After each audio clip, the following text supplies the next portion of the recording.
Hello guys, आज हम लोग प्रश्नावली 1.1 का दूसरा नंबर क्वेश्चन को हल करेंगे। दूसरा नंबर क्वेश्चन कहता है कि दर्शाइए कि कोई भी धनात्मक विषम 6q या 6q प्लस 3 या 6q प्लस 5 के रूप का होता है जहाँ q कोई पूर्णांक है। तो चलिए इसको हम दर्शाते हैं, हल करते हैं, सिद्ध करना है। ठीक, तो चलिए समझते हैं। तो यहाँ पे लिखेंगे हल। क्या करा है, दर्शाइए कि कोई भी धनात्मक विषम 6q या 6q प्लस 3 या 6q प्लस 5 के रूप का होता है। तो हम लोग को लिख लेना हल में, माना कि ए कोई धनात्मक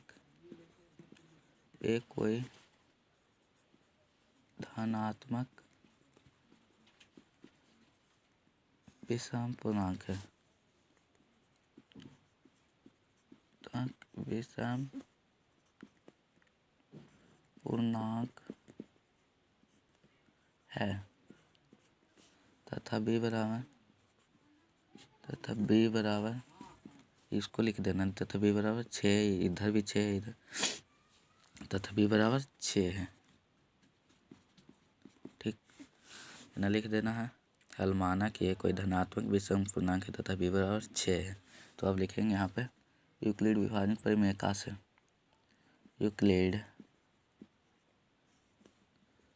विभाजन परिमेयका से,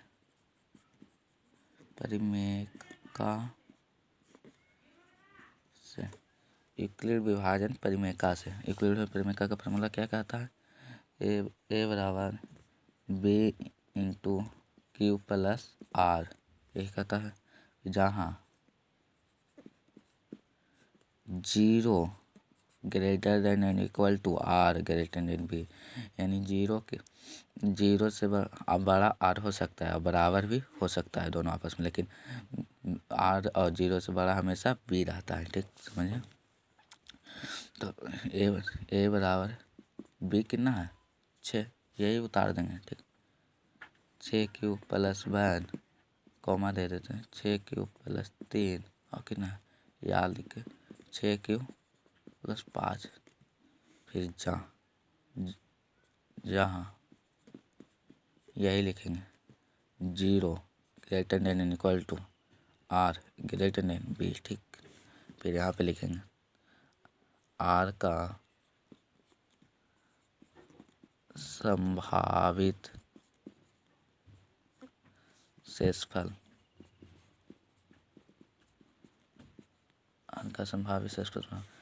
कितना हो सकता है, ये कितना है 6 है ना, b बराबर 6 माने हैं, तो इससे एक कम मानेंगे, 5 तक लिखेंगे। देखिए पहला 0 1 2 3 4 5 6 है, तो इससे कम एक मानेंगे, इसको दर्शाने के लिए 5 तक लिखेंगे। ठीक, तो चलिए अब इसको बारी बारी इसी पर रखेंगे, इसी से बन जाएगा। ठीक, लिखेंगे पहला r बराबर 0 रखने पर कहना है r बराबर 0 रखने पर फार्मूला क्या कहता है यूक्लिड विभाजन परिमेयका का, a बराबर b into Q plus R. ठीक, तो a बराबर लिख देते हैं, b बराबर कितना है, b बराबर 6, तो 6 लिख देंगे, q प्लस आर कितना माने हैं 0, तो 0, तो a बराबर कितना हो जाएगा 6q, जोड़ेंगे तो 6q हो जाएगा ना। फिर अब क्या करेंगे, r बराबर कितना माने 1, r बराबर 1 रखने पर कितना a बराबर b into Q plus R, तो a बराबर लिख देते हैं, b बराबर कितना है 6 है, क्यू प्लस आर कितना है 1, तो अब जुटेगा 4 4 है तो नहीं जुटेगा, तो यानी ऐसे ही हो रहा जाएगा। अब लिखेंगे r बराबर ये वाला 2 रखने पर r का मान रखते जाना, a बराबर b into Q plus R, तो कितना हो जाएगा a बराबर 6q, b बराबर 6 है प्लस r बराबर 2, तो यानी 4 4 नहीं जुटेगा, तो इसी r बराबर 3 रखने पर। ठीक, इसी रख देते हैं a बराबर b into Q plus R, तो a बराबर कितना है 6q प्लस 3। यहाँ तक समझ में आ गया। फिर 4 5 को रखना है, r बराबर 4 रखने पर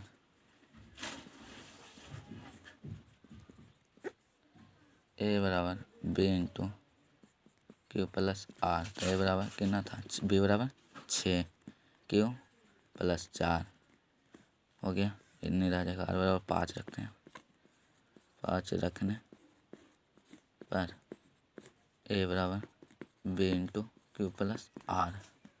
तो a बराबर 6 क्यू प्लस 5। ठीक, समझ में आ गया। तब इसके बाद थोड़ा सा लिखना पड़ता है, देखें। अर्थात ए संख्याओं,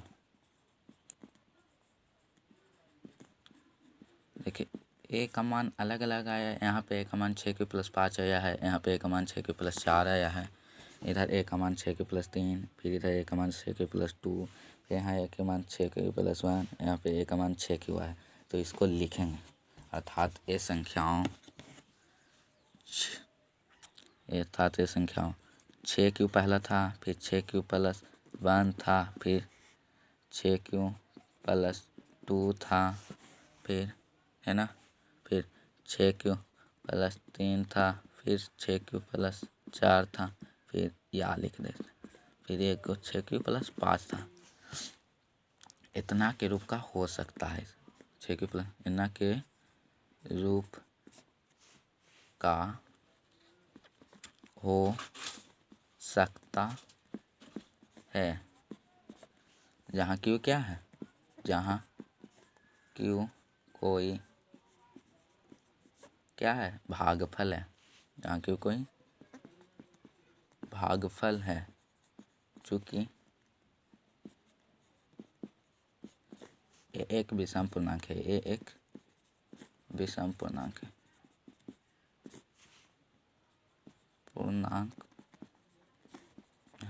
देखें ए क्यू कोई भागफल है, क्यू भागफल है ना रहेगा जी। देखिए ऐसे करके ऐसे भागा देते थे, मान के चले 2 4 में 2 2 नहीं 4 कट गए। इसको भाज्य, भाज्य को ऐसे दर्शाते थे, भाजक को बी से, भागफल को क्यू से, शेषफल को आर से। यही है ना भागफल, यहाँ क्यू कोई भागफल था। फॉर्मूला क्या कहता है, ए बराबर B into Q plus R. तो कोई क्यू भागफल है, ठीक, समझ गए। चलिए अगला क्वेश्चन में